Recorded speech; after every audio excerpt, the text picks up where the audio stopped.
متقعته ورأس متقعتي اتخاب عالمنا زعبي تفطراو غاز زفر تكال إيران بإسرائيل مستهرم إيراناويان كتبتاو ملسيهبهم قدم حدا ساعات إيران ولعل سويت بارس زيركم معدل نداد قطر متقعت زفصمت كوينا إذ خيب قعد ما قطر ولعل مصاري ندادي راسلافن متقعت دحر مفصاما قطرن إيران كتاو سقات نايت زوا مخانا بمغلاصا ملاش ناي مهاب مسلا تحلو يختلة تنقيقا إذ خمزي لنكل سعود عرب أبريا زود بومباتات 4 نبر تقوسيلهم يركبلو إمارات عرب ونبوغنا أو حدا مسالات غاز تتكوس متقعت مسائل تبرعين كوان تبلت اتبارع جن كتهود أي كالة زلا إسرائيل زوجت زنفلم أوانية نسمينا إيران تحرم كم زلا زفلت زلا زد ما خبي سعبين كخط المخان تنتناي زواز قلت زلو بريزيدنت ترامب ون كابز بمقاس إيران قطر داغماين تتقعتها أمريكان عبيت مسرح مفرين نداد إيران تبارع مخانات تنقيقو زركب زلا رامب تلو مزهاو مجلسي إيران وقطر زركب تقع على مزعبي مسارح فساس تفطر أو غاز زحازن دستراو كاو دحر متقعيو نزمة تنققت هذا سمع زلا ترامب كم تلو مزقلت أنت خوين دما أمريكا بزعامة كع إسرائيل ولا حنت 5 يتفلت بمقلاس نجزار أصحراء خوص إن كل دما تسمعوا وسيخو ملك سقاط زقلت تهديد ونة بيهو إيران داق ما ينقطر تدأت كعتا جنا حيار سقوم تخمس بيا دما انفيت الله بتوسع ترام نزرو خسمر لن كل دما زلوم إيران وسدت سقومتي أو لعل قطر زركب راس فعلن حنا مفداين زي مخنين زي فتحوني يخول دما ملكيتو إذا خمزيلن كلا دما إيران هاجرات وشمت تكالات ندادي خموص زبل ناي متقعت متنققتا هيبا قبل علنا إيران مع خلات غاز ساوز بارس استفصم متقعت صعيبو سراويت حلوى ساور إيران نسعد عرب ورات إمارات عرب قطرن أمناي ساعات تكالاتكم سراحتنياتكم موص زبل صنع متنققتا محلاليفات ركبلا إذا دما إيران زمرطت ساعات قبل علزن هاجرات ناي مسائل درونن متقعت خطفصم مخانا دما زملكت كوين يركبلا إذا سقات زن واغا نداد عالم بشدش ميتاويت كنهر دما غير ولا على برميل $110 تسقع زركب زلو خوينو إيران دما تارجيت أشيرات زلات كالات أو سعر عرب زركب ساماروفيا ماخل جو بايلن قطر دما ماخل غاز راس لايفن أب حورات إمارات عرب دما مخازن قال الهوسن كوينم يمزركب زلو إذ خوينات زنة وشمت عرب زركب مصبي مسمر عدا خاوتا مقدست مسمرات مراخب عالم عطيوة سلا زلو عالم ناو زغفة ناي ساعات قلولاب تاعتو خمزلا دما تنتنتي قلسو إيران ناو عراق تلوخذ نورات غاز ون بمقراسا عراق ونكبيت سلمات وديقات ركبلا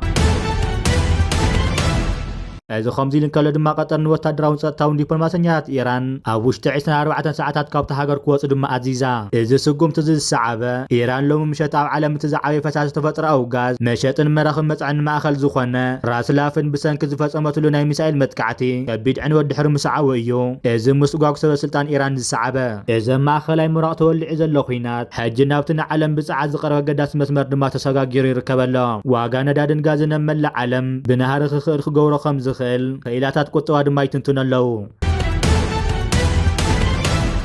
إذا خمزيلن كلا دما إيران لو من تشعت هاجرات متقعت مسائل فاطمة إيران ولعل نوسوكم مسالتات الندادي مع خلاي مراق كوينات أو وجاد الله خوينا إيران أتو كوينات كاو جمر تزعبي وتدراو متقعت فنيا أما لا وشمت إسرائيل ندركو تحت غير تسعات وتدراو بطارات علامة جيرات ركبلا إيران لعل 500 بلاستيك مسائلات أهتات كل تشحتو على نفرتن جيرا تشعت هاجرات دما دودي بالا إذا إيران متقعت مسائل واندستراو كتما راس لافن قطر كايدات زلا متقعتي كبيد مخان استفالي حبرتات ما ناوصيرو كولو إذا خمزيلن كلا دما بينتاغون نوايت هاوس كونات إيران نموعل لعل 300 بليون دولار كم زحاتته حدا لعلواي بعال سلطان غازيطا واشنطن بوست حبيرو ات غازيطا خمزوله دما زمطن غنزب كاب تخس كاب حجم ممحدار دونالد ترامب زكايدو فرخم زخنن او كوندو دما بهصص مفراي نايت زوص وسانه صوار نمتكا كصعر مخانن دما يغلص ابز حلف خلت سمنات حيال استفاليو ناي موالحتتا دما بينتاغون قريبام يوم ات زقرب زل باجت دما او كونغرس عوي بوليتيكاو خطع خلعل تقولل دما يول تغازيطا فلتيوم كفل مكل خال أمريكان وايت هاوسن إذا تصاب بزملكات كابز غازيطا زقرو لمحتا دما نصيغمولو بريدن دونالد ترامب كنت وسخ يطلبلو نسونه تعزي حماقن حداغنياني لزغلص اوان نمفتاح نولا مكل خالب 2027 اسات 1.5 تريليون دولار كبصح له خبل دما تماغيتو كتكاب حج وصاتات كسارا تخوينا دما بالعلي تغلطن زركب زلو بتوسخ دما غازيطا خمز حبرو منيستر مكل خال أمريكان خوينات إيران زوعل توسخ 300 بليون دولار كم زحاتته حدا لعلواي بعث سلطان ممحدار ترامب حبيرو خبل ዝገለጸ ኮይኑ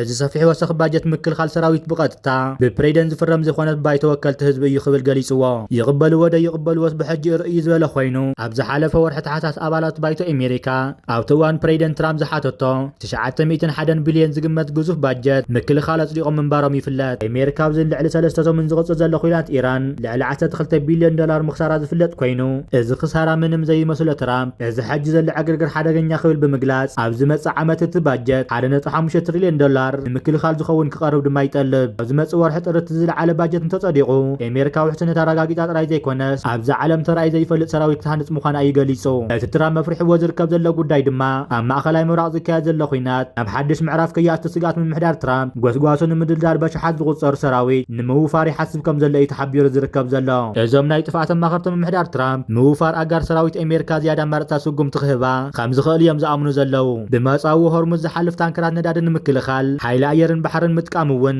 ምስ ምውፋር ተወሳኺ ኣጋር ሰራዊት ተሓሓዙ ዝውሰድ ስጉምታት ውፅኢታዊ ክኸውን ከም ዝኽእል እዮም ዘስምሩሉ ኢራን እውን ብወገና ናብቲ 9 ሚእታዊ ሰደድ ነዳዲ ዝመሓላለፈሉ ደሴት ካርጅ ናይ ኣጋር ሰራዊት ምውፋር ተሓስብ ከም ዘላውን እቶም ምንጭታት ወሲኾም ይሕብሩ ኣለው ዓበይቲ ተንተንቲ ናይቲ ዞባ ክገልጽዎን ከለው ድማ ኣሜሪካ እንድሕር ደፊራ ብኡ ኣትያ ኣጋር ሰራዊታን ቦምባታትን ሚሳኤላት ሰብኣዊ ነፈርትን ኢራን ተቓላዕቲ ክኾኑ ከም ዝኽእሉ እዮም ዘረጋግጹ እዚ ድማ ነቶም ናይ ጥፍኣት ኣማኸርቲ ትርጉም ኣልቦ ኮይኑ እዩ ዝርከብ ዘሎ ትራምፕ ግን ብወገን ነዚ ሓሳብ ዝግምት ከይሃበ ኢራን መጥቃዕታታን ተቐጺላ ነቲ ምንጭ ነዳዲኣ ዝኾነ ደሴት ካርጅ ካብ ገጸ መሬት ከጥፎ እየ ብማልያ ትፍክር ዘላ እቲ ፖለቲካያት ኣሜሪካን ህዝቡ እንደገፍ እናወሓደ ዝመጽእ ዘሎ ትራምፕ ብፍላይ ኣብዚ ኩናት ማእኸላይ ምብራቕ ካብ ዝኣቶ ትሒዙ ብሰዓውቲ ብዙሕ ነቐፌታ እዩ ክወርዶ ጸኒሑ ብተወሳኺ እውን ናብ ኢራን ኣጋር ሰራዊት እንተሰዲዱ ዓብዪ ፖለቲካዊ ክሳራ ከስዕብ ከም ዝኽእል እዮም ዝዛረቡ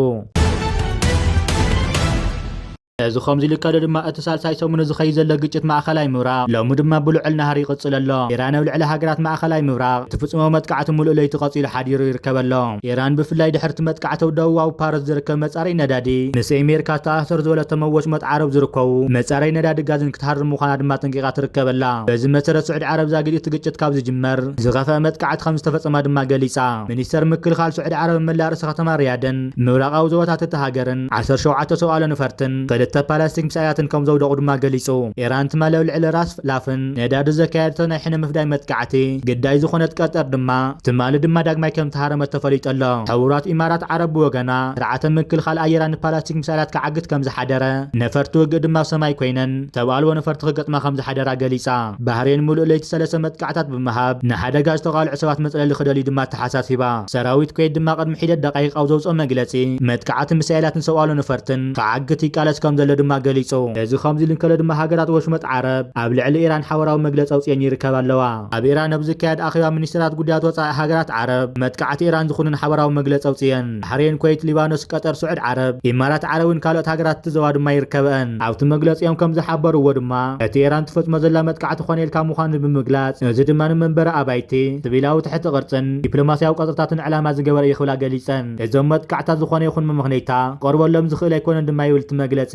ብተወሳኺ ብመሰረት ዓንቀጽ 51 ሕቡራት ሃገራት እተን ሃገራት መሰል ርእሰ ምክልኻል ከም ዘለዎን ድማ ዘኻኺረን እቲ መግለፂ ወሲኹ ድማ ኢራን መጥቃዕታት ኣብ ብቕልጡፍ ደው ክትብል ዓለማዊ ሕግን መትከላት ሰናይ ጉርብትናን ክትኽብር ከምኡውን መጻዊ ሆርሙዝ ንምዕጻው ዝዓለመ ስጉምትታት ካብ ምውሳድ ክትቁጠብ ድማ ይጽውዕ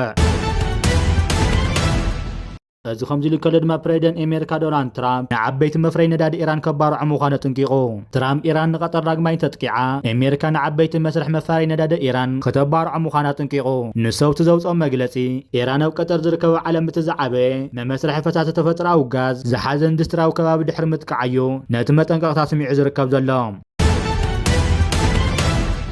እዚ ከምዚ ልንከለ ድማ ፀብፀባት ማዕኸን ዜና ኣሜሪካ ከም ዘመላኽትዎ ኣብ መርከብ ሓይሊ ባሕሪ ኣሜሪካ እታ ኣብ ቀይሕ ባሕሪ ትርከብ መርከብ ሰፊሕ ባርዕ ሃዊ ከም ዘጋጠማን ስለዚ ድማ እታ መርከብ ንግዚኡ ካብ ኣገልግሎት ወፃኢ ከም ዝኾነትን ካብቲ ስርሒ ዝካየደሉ ዝነበረ ከባቢ ናብ ደሴት ቅሬኪክ ግሪክ ህፁፅ ጽገና ክትስሕብ ተገዲዳ ከም ዘላ ድማ ተሓቢሩ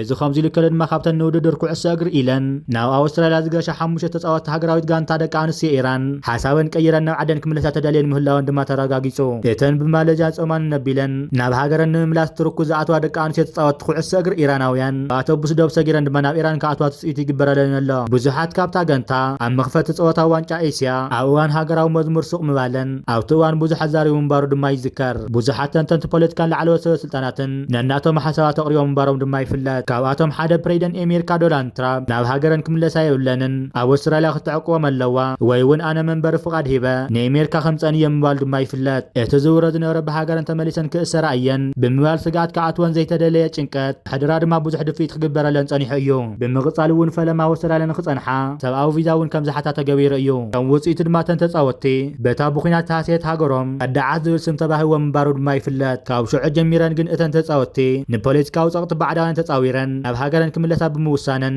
ንሽርሒ መደብ ፀላእ ስዒረን ናብ ሃገረን ይምለሳ ብምህላወን ማዕለያ ዘይብሉ ናታት ድማ ክበፅሐን ጀሚሩ ነዚ ሓቂ ዘይተዋሓጠለን ተጣወቅቲ ሰብኣዊ መሰላት ግና እተን ደቂ ኣንስትዮ ተፃወቲ ኩዕሶ እግሪ ኣብ ኢራን ካብ ዝርከቡ ስድራ ቤተን ብዝተፈፀረ ምፍራሕን ፀቕጥን ሕቶ ቅበን ከስሕባ ከም ዝተገደዳ ገይሮም ክዛረቡ ድማ ይረአዩ ኣለው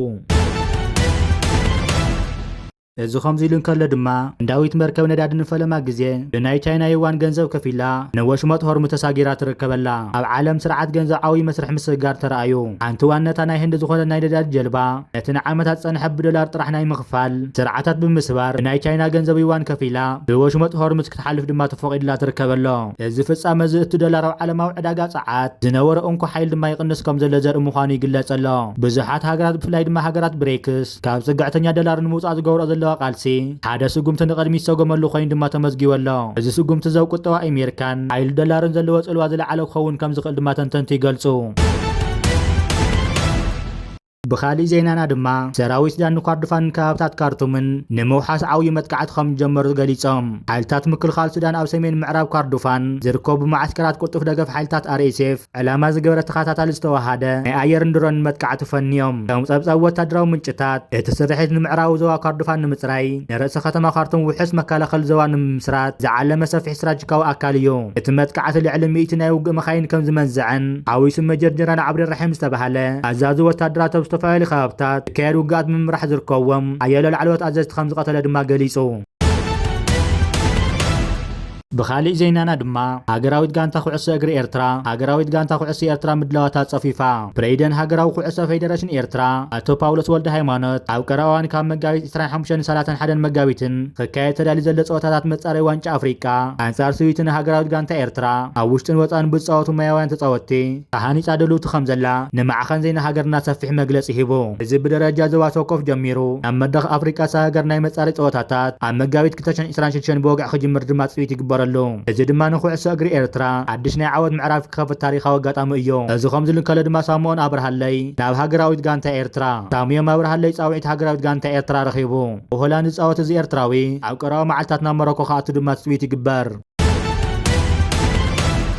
እዚ ከምዚ ልንከለ ድማ መልእኽቲ ቀሰን ካብ ብርጌድ ጀነራል ኢዮብ ፍስሃየ ሓሊባይ እቲ ሓሳብ ከም ዘይትቕነን ገይሩ ዝተኸለ ኣርማ ሓበንን ጽንዓትን ዝኾነት ባንዴራ ኤርትራ ኣብ ዘንጊ ሓቂ ሰቒሉ ልዕላውነትን ሓራን ነፃነትን ኤርትራ ናብ ምረሻ ቅድሚት ሰርዓን ገና ንቅድመ ኩለንተናዊ ቡድታት መኪቱ ላዕለዋይ ኢድ ንዝጨበጠ ህዝቢ ኤርትራን ሰማዕታቱን ንምቕሳን ዝረባረብ ዘሎ ይከኣለን ቀደምን ዋርሳይ ውሽጢ እንደገን ክብሪ ይሰማዕኻ ነብሲ ወከፍ ሓደ ስውእ ዝገበርካሉ ስድሪ መሬት ኤርትራ ብዝኾነ ምድራዊ ሓይሊ ናብ ዘይተደፈረሉ ሕዚ ኤርትራዊ ምድረገነት ጌርካ ሓጢርካ እሞ እንኳዕ ደስ በለካ ናብ ሰማያን ባሕራን ምድራን ተወስ ዝብል ሓይሊ እቲ ውፅኢት ይንዛረበሉን ከንደኡ ድማ ብኣፍ ስላሴ ዘይት ነገር ኣሊልና ያለና ሓይልታት ፋኖ ንፋስ ማውጫ ተቋፂሩ ከንቲባ ከተማ ንፋስ ማውጫ ኣቶ ደጀን ኣከለ ምስ ሚእቲ ሓይልታት ስርዓት ብልጽግና ኣብ ዞባ ደቡብ ጎንደር ተተሓይዙ